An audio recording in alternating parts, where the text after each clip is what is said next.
We're back. Certainly are. We are. I'm super excited. I think same for me. I think this podcast, I set you guys a bit of homework, didn't I? Yep. Little exercise. A challenge. I always like to look back on my journals, on my planning, and looking back, and it's a real simple exercise. And it's a task where it's a piece of paper, 2 columns. Column 1, you write down what you're going to keep. So you look back at 2023 and you think, right, what things am I going to keep in my life? Yep. And you do a second column and you start with what am I going to get rid of, what's going to go, let go of. So do you want to go first, Dino? What do you pick up on that? Yeah, I think, so for me, this question you give us end of the year came at a good time. I think we formed our SLT team, which is our senior leadership team. We formed that sort of middle of last year.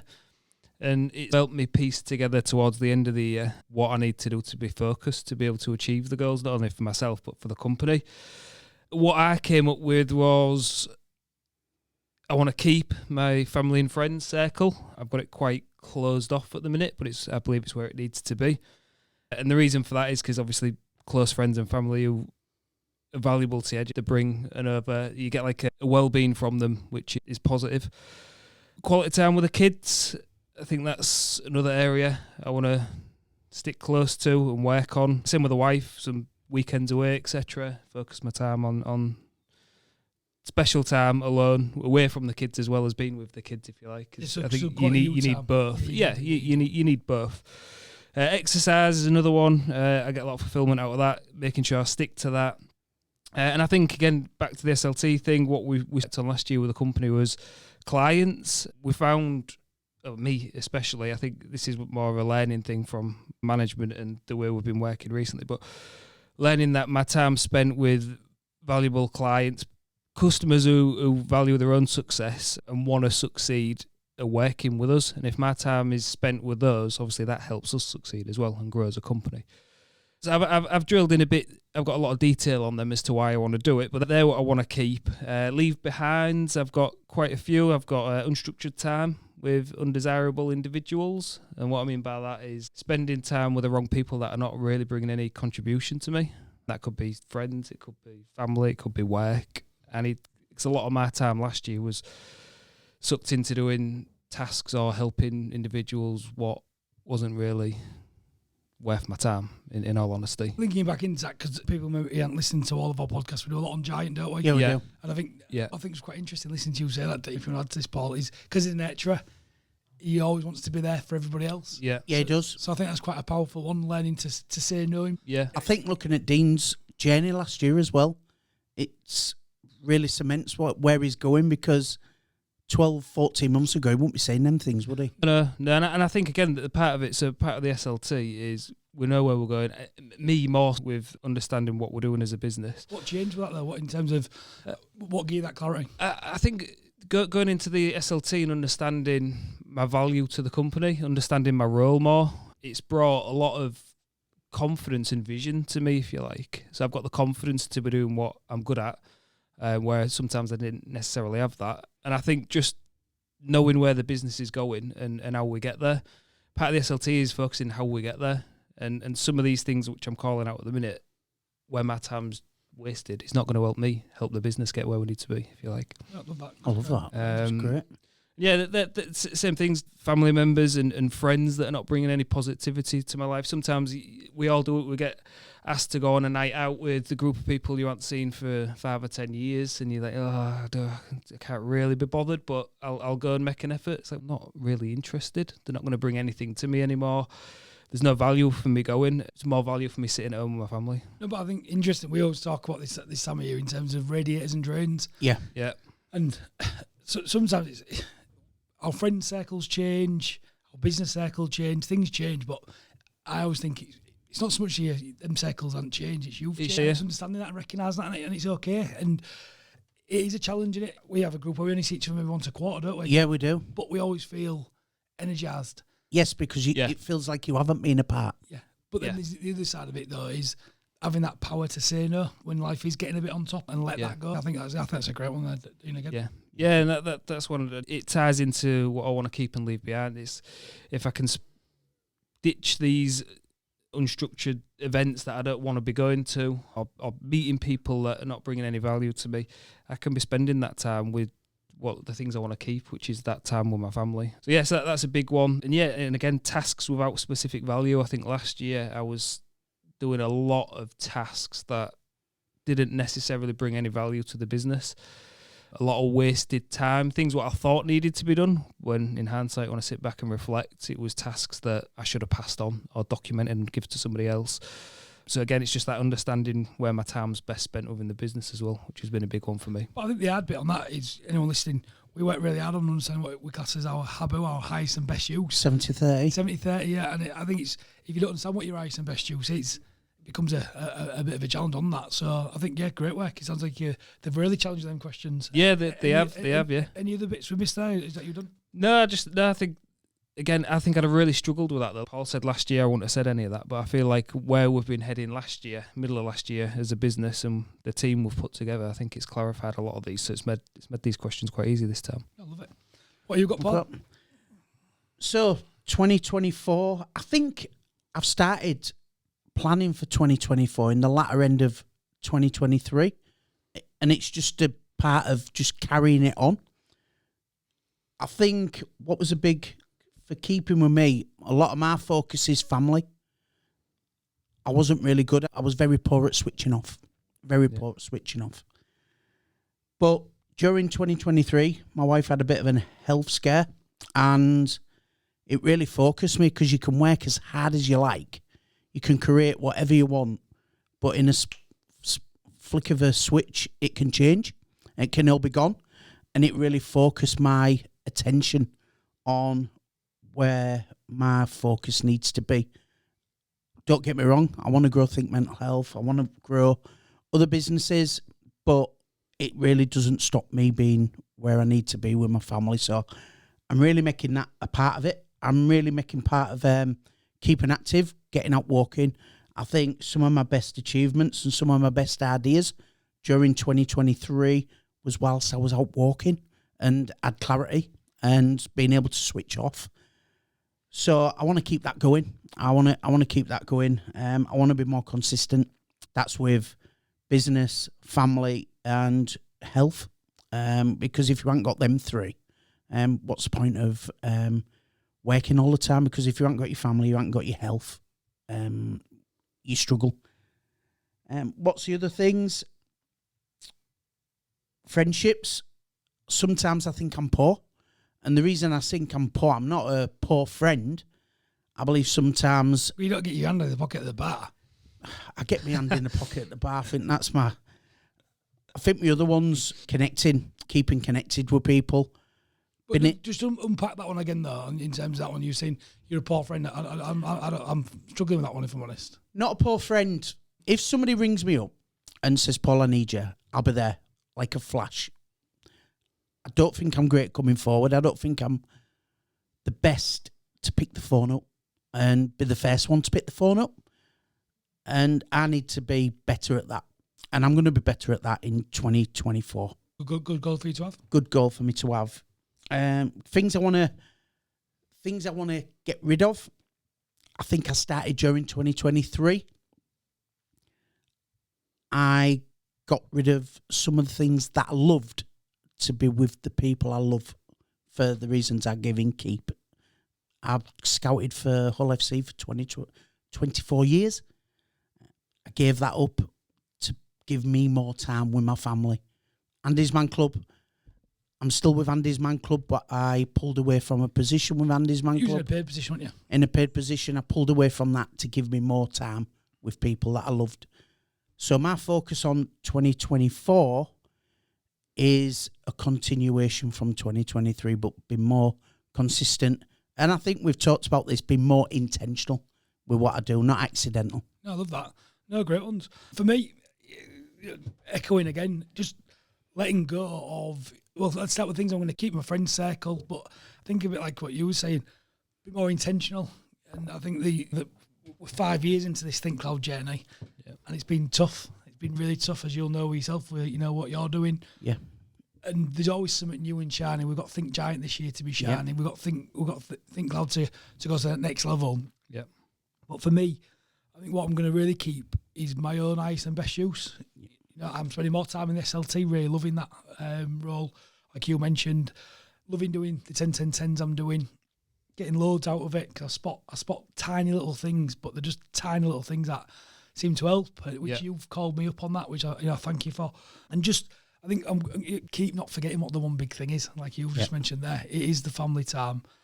And again, for me, strategies around why I'm doing that is, a big one for me is we used to have the caravan, didn't we? Yeah. Which I know you miss as well. Yeah, certainly miss it. Yeah. I was gutted. The kids have got bigger, so we had to let that go.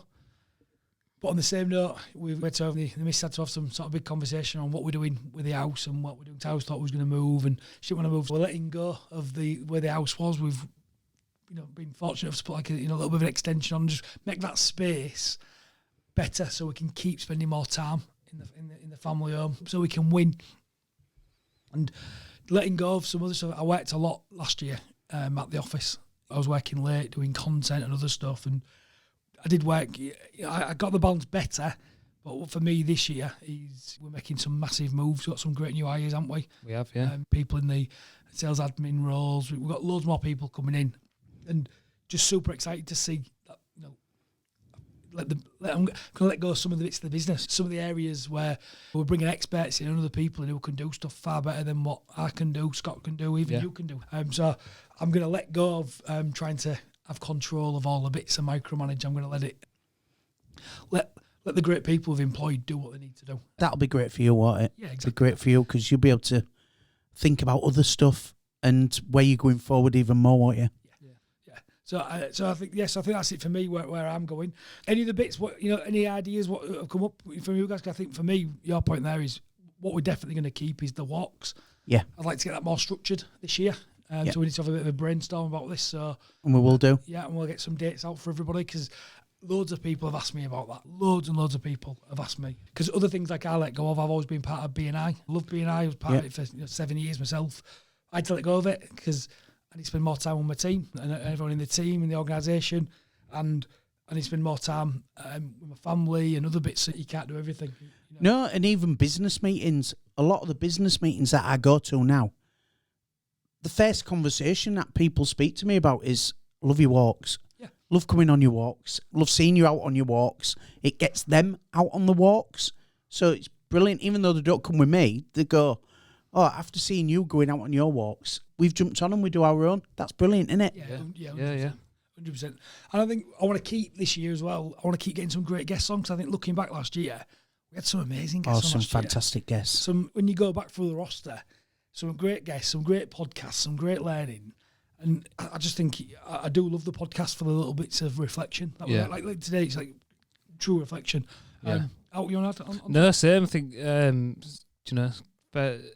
first podcast of the year. I'm excited for the rest. I think some of the guests we've had on though over the last 12 months are going to be hard to beat, aren't they? So if we're going to raise the bar, it's going to be difficult, isn't it? If we're going to raise the bar, there's going to be some fantastic guests coming on, isn't there? Because when you look back at the guests we had on in 2023 and listen to them, there was some brilliant guests. Some of the answers that they came up with and the inspiration. I remember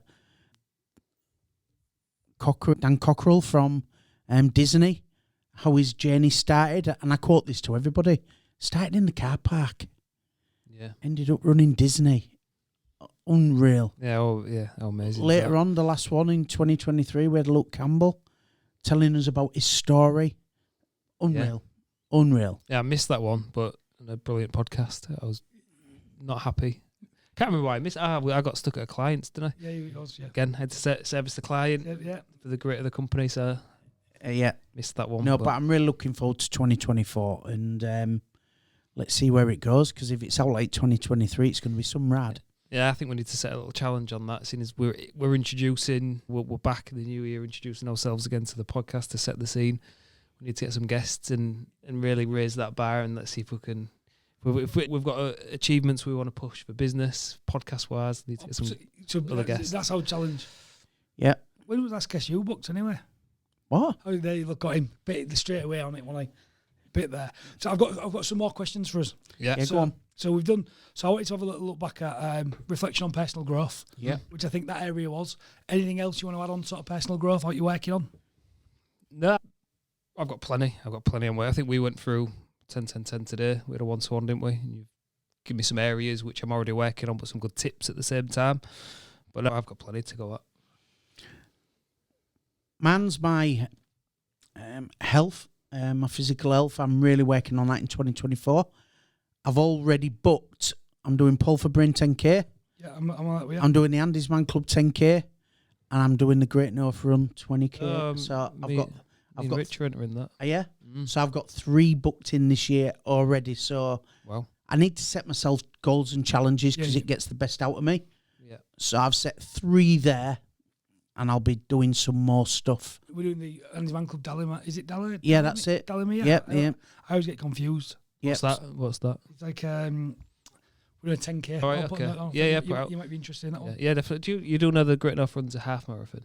Yeah. You breeze that anyway, I'll won't you? just, I don't know what I'll do after dinner, but do that in the morning. I can't do the half marathon. I'm away with. Did I tell you the story when I did the Great North Run in 2007? You did, but go on. What? The guess what? I know you did it, but what? So I did the Great North Run in 2007, and I ran with a guy you might know, Mo Farah.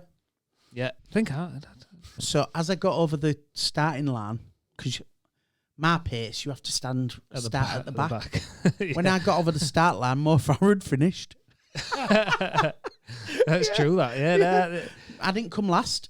There was a brass band behind me. But the point is, you turned it. And I will do, and I'll do it this year. And that's been a step change for me. What Luke's been challenging me on. Again, just to wrap up the personal growth one is, man, is sleep. Big one for me is sleep. So I've been having magnesium before I go to bed, like 2 hours before I go, tablets, sleeping like a baby. So I'm really focused on getting that 7 to 8 hours in, because my sleep, I've always been 4.5, 5 hours max. And I just get up, and that's my sort of thing. So definitely working on that. And then I'm running more. I'm starting to run more. And my rugby that I like playing, my Masters, I've really been challenging myself, and I'm going to have to change the shorts. I'm going to have to go in the shorts so I don't have to have the full impact. The gold? No, not the gold. I'm going to have to go to red. I'm going to have to. Yeah. What does that mean? It's like grab. It's not as not as the body physical. that I played last year, and in the end, I played a couple of good games, but I'm 42. The body's not there. It's not there. Yeah, but I've watched you last year, right?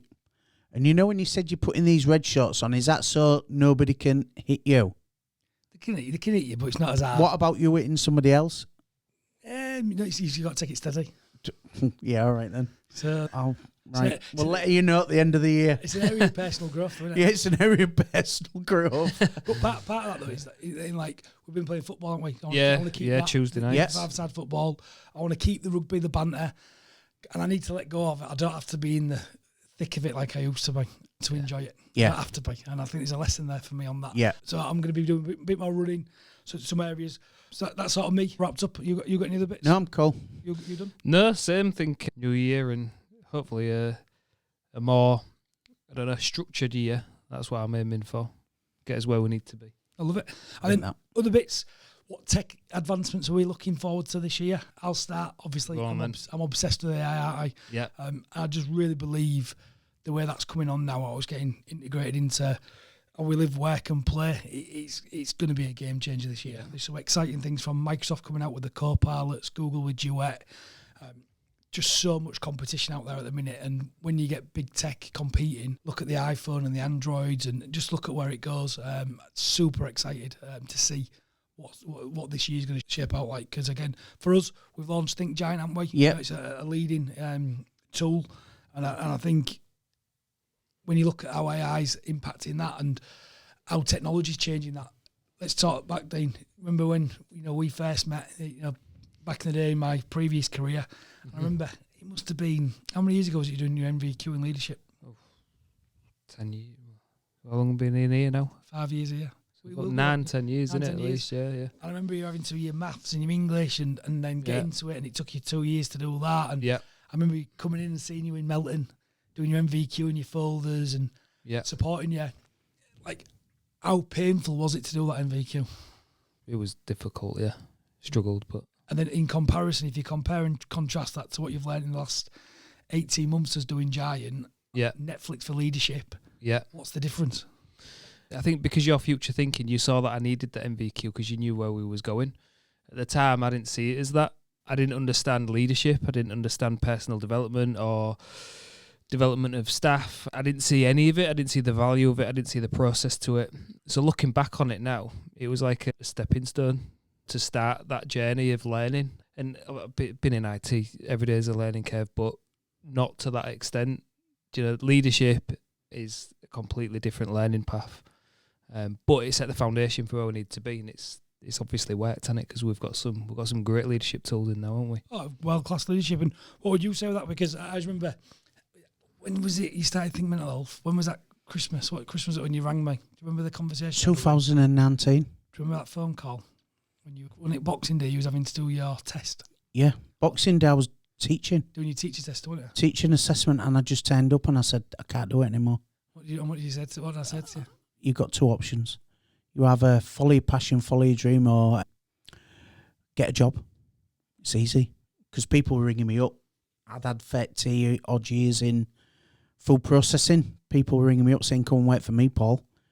But it's not the avenue I wanted to go down, so I had to knuckle down and do it. So I spent 10 hours that Boxing Day learning because I wanted to kick off. I remember saying to you, January. To get what you have, to get what you've never had before, you've got to do what you've never done before. Yeah. And you've got to be so uncomfortable doing what you're doing.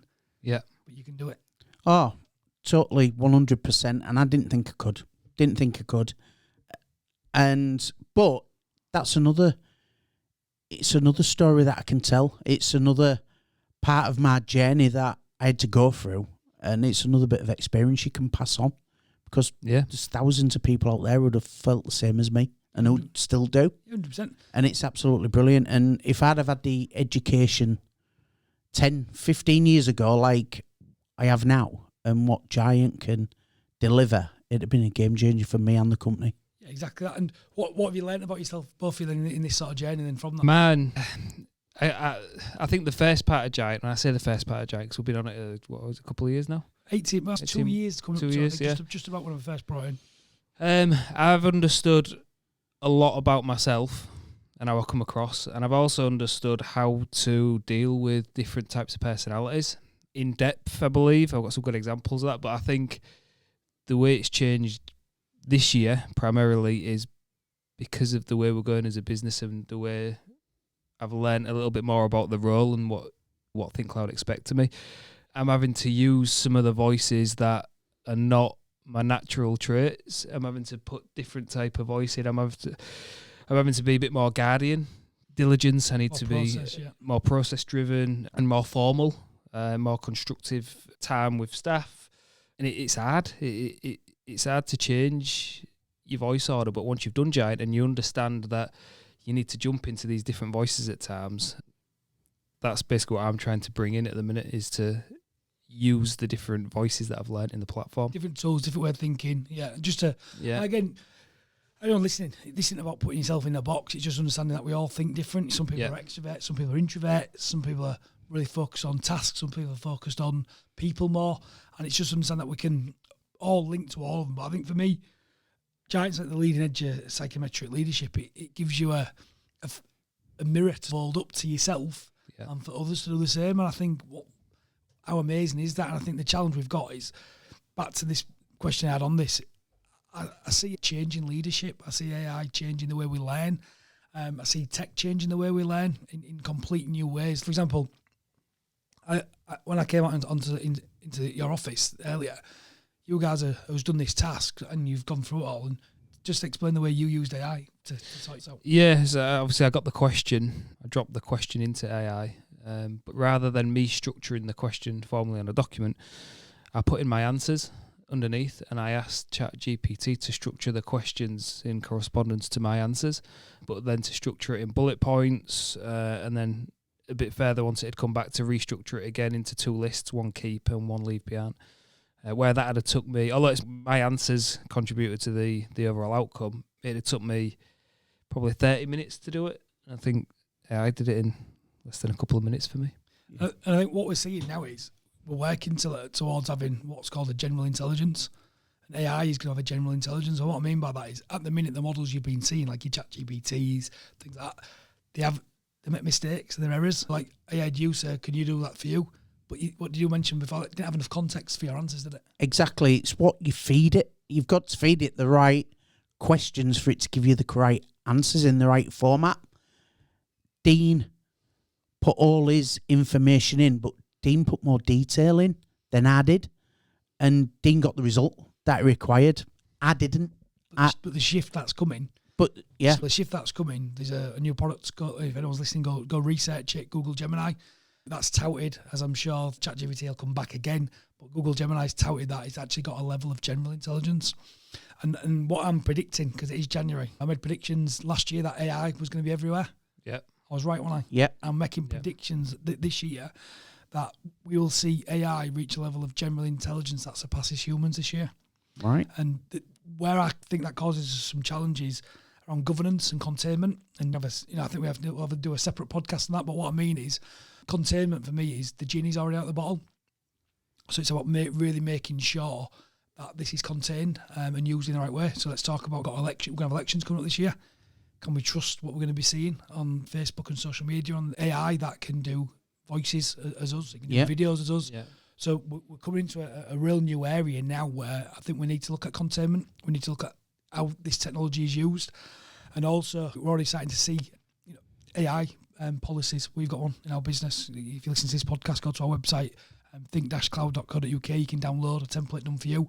And it's about being transparent that we are using AI. We use AI to edit this podcast, to take out all of our ums and ahs. So we know we're transparent. Sometimes we might make a little bit of a mistake. I've done it before when I had James Ash on, my friend. Yep. I know he lives in Turkey, but for some reason when the mic starts recording, I was saying he lived in Greece. He doesn't live in Greece.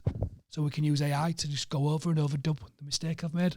So we're going to see a lot more than that. We've got AI built into our Google Duet tools now, haven't we? Yep.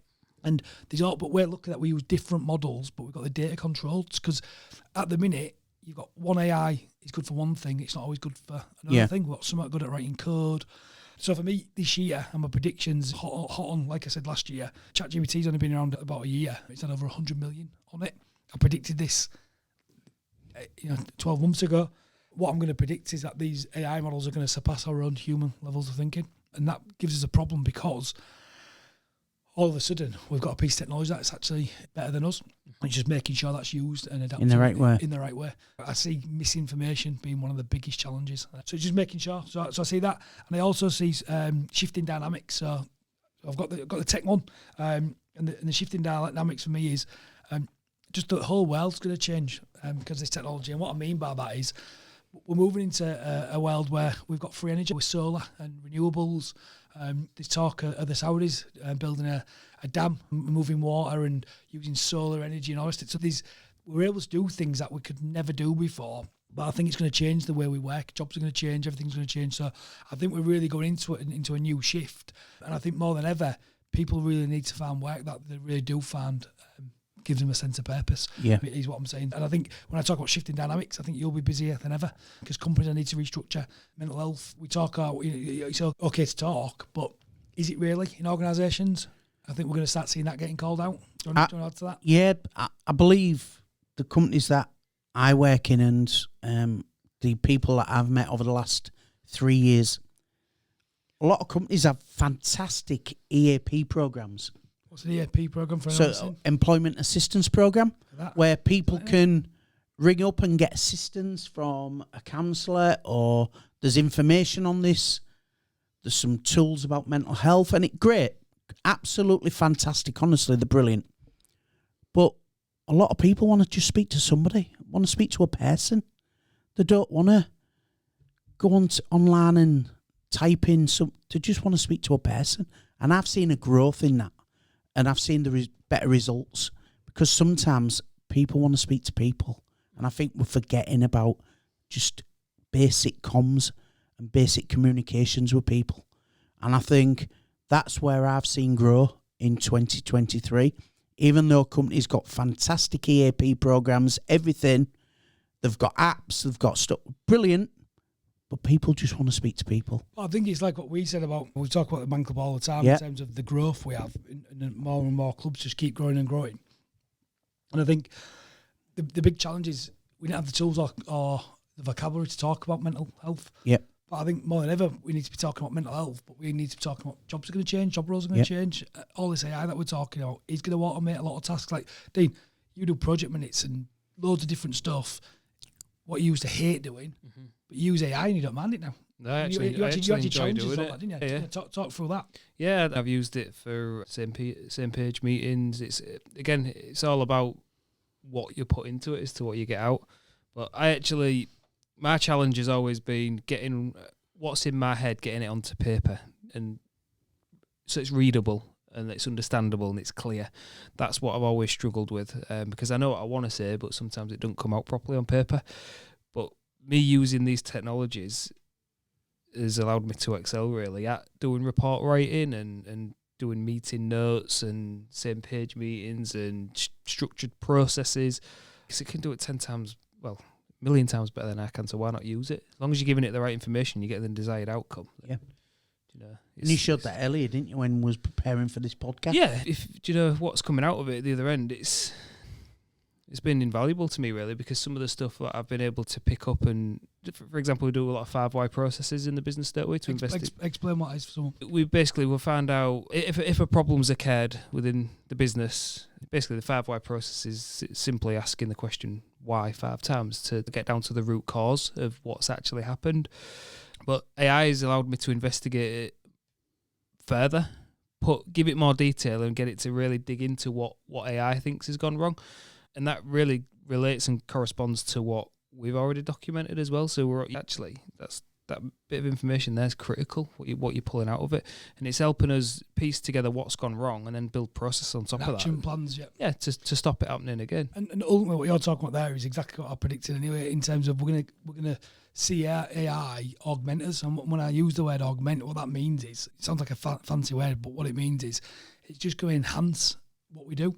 Yeah. And all of a sudden spot things that we didn't know. So you've seen me write a full strategy on it last year. The full strategy that we're going to execute this year, we built last year, didn't we? Yeah, me. And you remember we had a Saturday morning. I said, come on, let's come in. And you watched me feed the AI all this data, and it come up with an amazing game-changing strategy, right? And saw things and spotted things that we knew was needed. One of these things that, you know, that what we're bringing to the market is a process called Speak Up, Speak Out. Yes. Yeah, you like that, don't you? And we're calling it unlocking the power of it being okay to talk. Now, the difference with that is, when you look at that and we unpack that, is we're very fortunate in the process we've got in this business of a 10-10-10. It's a 10-10 meeting. It's a 10 minutes for Dean, 10 minutes for a manager, and 10 minutes to agree next actions. But it's not really about anything you're doing in the here and now. It's all about future thinking. You know, Yeah. We start with a peace index, making sure we're all right across sort of 5 dynamics, aren't we? What we're really checking in on. And that sort of drives a meeting where, you know, if Dean's got his personal health not good, or his home life, or vice versa, or I did the same. How can you help? We know straight away we've got a challenge there, and we can have a conversation there, don't we? Yeah. Because we can't multiply our leadership if we're not healthy ourselves, can we? It's a challenge. But then that structured time we have, I think not a lot of organisations don't know how to do that. They don't know how to approach it. And I think from a leadership point of view, I don't know about you guys, but a lot of the time leaders think that they've got to have all the answers, and we don't have to have all the answers. So I think we've got a massive challenge for businesses anyway around culture and mental health, and I think it's going to get even worse, is my predictions, if they don't know how to speak up and speak out.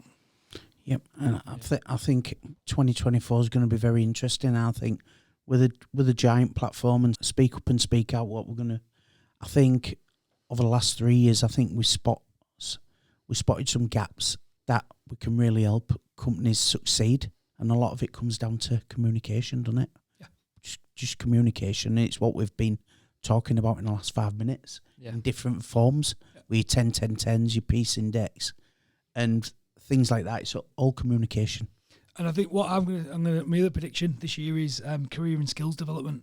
I think that's going to be bigger than ever before, because if we've already got the economic challenges we're facing. It's been a challenge these last couple of years. I think it's going to continue to be challenges with people getting mortgages, or, you know, getting money is no longer cheap like it used to be. But it never was cheap in the day, was it, Paul? So I think we've got a lot of people struggling with that mortgage. We're going to see mortgages rising this year. So I know I'm painting a bit of a doom and gloom picture, but whenever there's a big shift like this, there's always a massive opportunity. There's a massive opportunity coming for businesses. We talked about it in COVID, pivoting, and I'm going to talk about it again. Businesses must pivot, must be looking at what they do, and not so much just businesses, but people in job roles must pivot. because they might not be doing their highest and best use in the business anyway, with true creativity and true. I think businesses need to bring proper customer service back, bring people back. You mentioned this already. Businesses have got to talk to each other internally, but as customers, we want to talk quicker, don't we? Yeah, we want to talk to people, not spend 40 minutes on hold. Yeah, but we want to find access to information really quick. Yep. We might want some good advice and want to talk to someone. So I think that's going to happen a lot more. And I think the challenge is, and this is the challenge, a lot of the skills people are going to need, the jobs aren't being created for them just yet. You know, and what I mean by that is the way technology is changing, how things shift. You know, it's really deeply understanding what's needed. You got any ideas? Are you thinking about that? What are you thinking? No, I think you're right. Just the way I think my role's changed, to be honest, just by adopting these sort of technologies. I think you mentioned it earlier about, at the minute I'm helping one of our leaders develop, and what I'm doing at the minute is, I've been using AI for certain things and capturing process and building documentation. But that's, like you mentioned a minute ago, it's a part of doing that job for that other person, where Paul's talking about sometimes you just want to talk to a human, that personal interaction is where I need to be really clever, which is what you helped me with. Apart from the AI is, what am I doing additionally, apart from using AI to bring these processes, what am I doing to help develop the other person? Because AI ain't going to do that. That needs to be me. And that's a different flick in the mindset, where it's the role of AI is going to go one way, but you're still going to need that human interaction there. You still need these people to lead and develop and be there for someone to listen to. Emotional resilience. You know, holding people accountable is a challenge. Yeah. It's a skill, and it's like a muscle, and it only happens if you've got everything documented. You've got to be consistent. You've got to call people up, not call them out, and you've got to create really healthy cultures, which is really difficult to do. So I think a lot of companies are going to struggle with that. And I think part of that next bit as well for organisations, this is why it's always good to do this in January, is future visioning. And a lot of them would already have visions in place. But like, look at your business. Think mental health. Look how you've pivoted. So you've gone from doing a service, that mental health first aid training, and then you highlighted that all these businesses had cultural problems. Yeah, cultural problems. So comms, communication problems, and culture. And we had to bring the companies in alignment. That's from top to bottom to top. Everybody had to be going in the same direction, because you can put all the training in you like, but if you haven't got the right culture to drive it forward, you might as well be talking to a brick wall, and you wasted your money. And I think the challenge is, a lot of people think culture is putting your values on the wall. I used to think that. We saw our values on the wall in the other office, and since we've moved, we haven't actually got them on the wall. And part of that is, one of my big drivers is, they will be going back up on the wall at some point. It's just on my to-do list. But part of it is what I've realised massively, for anyone listening, any leaders listening, for me, culture is what happens when a leader or manager isn't present. Yeah. That's what culture is for me. We can get excited about what it should be, but actually what actually happens when a leader or manager isn't present? What decisions do people make? How does it work? Yeah. And for me, when I realised our culture was super special, was when me and Scott was in Malta. We just over in Malta, and we're an SLT meeting, and all the problems that came up with, you and Kieran had solved them all, and Rich, and you knew what you needed to do, and you actually just wanted us to piss off and leave you to it. Mm-hmm. And all he wanted was permission. That was the maddest thing. Permission to do what he knew what to do. So for me, I think the big challenge is, and it's a long journey, but what advice would you give for organisations if I'm saying culture is what happens when a leader or manager isn't present? How does a leader or manager help the staff become that? Yeah, it sounds easy to say it, but it's not. It's basically leading by example. It's doing the day-to-day actions that you should always be doing, the way you communicate, the way you dress, the way you speak to customers, the way you speak to your internal staff, calling things out when they need to be called out, being constructive. It's all the things that you should be doing to set examples for other staff to follow. You get businesses where if the leaders step out for the day, there's arguments go on, or somebody's not done this, somebody hasn't done that. I think we're in a good place. We've got that culture where if you've got Scott and Leon, if they do step out, they're quite confident that the business will operate the way it should based on the culture. People are going to do the right things. And the other thing is, the staff have got the mindset where generally they know what to do, and that's generally the right thing. Just do what you think's right. And as long as you've got reason to back that up. It's not just an off the cuff decision. You've made an educated sort of guess as to why you've got there. Look, I had these reasons to go for it, and as long as there's meaningful thought behind some of these ideas and these decisions that we make as a team, then that's all you can ask. And sometimes you've got to allow that. And there's going to be mistakes, but you need to allow that, because if you criticise or take that away from them, they're never gonna look at doing that again. I love that. No, I love that. I think it's right. I think we always talk about how we do anything is how we do everything. And there was another one in my past life when we used to be doing audits, and if you're always ready, you never have to get ready. Yeah. Because you do everything right all the time. And like you say, the culture of your business is you're doing it right all the time. You might not get it right all the time, but 95% of the time, everybody's in alignment. Nobody's frightened to have an idea and vocalise that idea, because especially as a manager, if you never make a mistake, you've never made a decision. And it's just things that I think you and Scott give the rest of the team the... We call it the scaffolding. Yeah, you give them the permission to... Permission and scaffolding. I think different systems, different processes that just support the decision making. And I think for me, the big thing, so my final prediction that I'm predicting as well on this, which technically I already mentioned, but it is going to be human centric. We work a lot and we specialise a lot in manufacturing, don't we? Yep. And you actually specialise a lot in manufacturing from your background. And we were talking about a shift from manufacturing 4.0 to 5.0. Yeah. Remember? And going through all that. And a lot of people won't really understand what we're talking about there. But if we simplify it, manufacturing 4.0 was all about automating and doing things faster, quicker, cheaper, and really driving efficiencies. But manufacturing 5.0 is all about environmental now. So it still wants to be cheap, but it can't be at the detriment of the environment. So the environment's going to take a higher precedent than it ever did before. You saw in the Industrial Revolution, we'd pollute bloody anything, wouldn't we? We didn't understand. Yeah. We didn't have the level of awareness that we have now, the growth.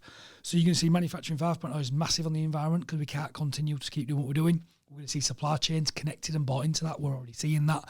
And I think what's really going to shift is, and this is why I think education needs to change, is we're going to shift away from the traditional sort of where we was taught in a classroom, fingers on lips, we've got to be quiet, we queue up, because it's controversial what I'm going to say, but classroom kills creativity. It has done. I'm lucky to work in the university. I know for a fact that Hull University, for example, is one of the first universities in the country that are bringing AI into the classroom.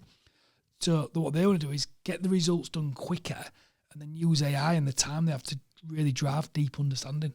Role play, how's that going to work? Use it in different ways, so because we learn differently. Because again, it's been recognised for the first time ever that dyslexic thinking is actually a skill. It's an actual recognised skill. But me in the traditional classroom sense, I was just a kid who wasn't good enough, who was a disruptor, who couldn't do. Give me a test, I don't pass. But give me AI and creativity, we can rule the world, can't we? That's what we all can do. And I think what we're going to see different is people being empowered to do that. But I think resilience is a different thing, because resilience for me, what it's going to look like in 2024 is having a go, knowing that good is good enough. It doesn't have to be perfect. Putting scaffolding up around our teams and for ourselves that we're going to make mistakes. We're going to find it uncomfortable. We don't really know what this is like. And I think businesses, and this is going to be the sort of paradox, is they're going to need to slow down to speed up. And it sounds easy to say that, but with great people, you can do that. We've been building and we've been slowing down, haven't we, to get everything in alignment. And we're gonna rock it. We're gonna rock it forward because we have got the right people, we have got the right process, and we've got the right technology. But we never used to have the right people. We never used to have the right process, did we? And technology always changing, so we're always going to be bloody changing them bits. But any trailing thoughts? What's your word or your emotion for this 2024? What is it? 2024 for me is being intentional. I think mine is going to be specific, and I've got a lot of reasons behind that, but I need to be really focused and specific on the tasks and the people that I'm spending time with this year. And I think if I can do that, it's going to help us achieve what we need to do as a business and for me personally as well. Love that. Mine is going to be next level thinking. I don't think my thinking's been big enough, so I'm going to really spend some time really try and drive where we're going because we've got the right people now, and so we need to be next level where we're going. So I'm excited for what's coming. Well done. Looking forward to it. Let's enjoy the ride. Yeah. So that's Leon checking out. Paul checking out. Dean checking out. Did it.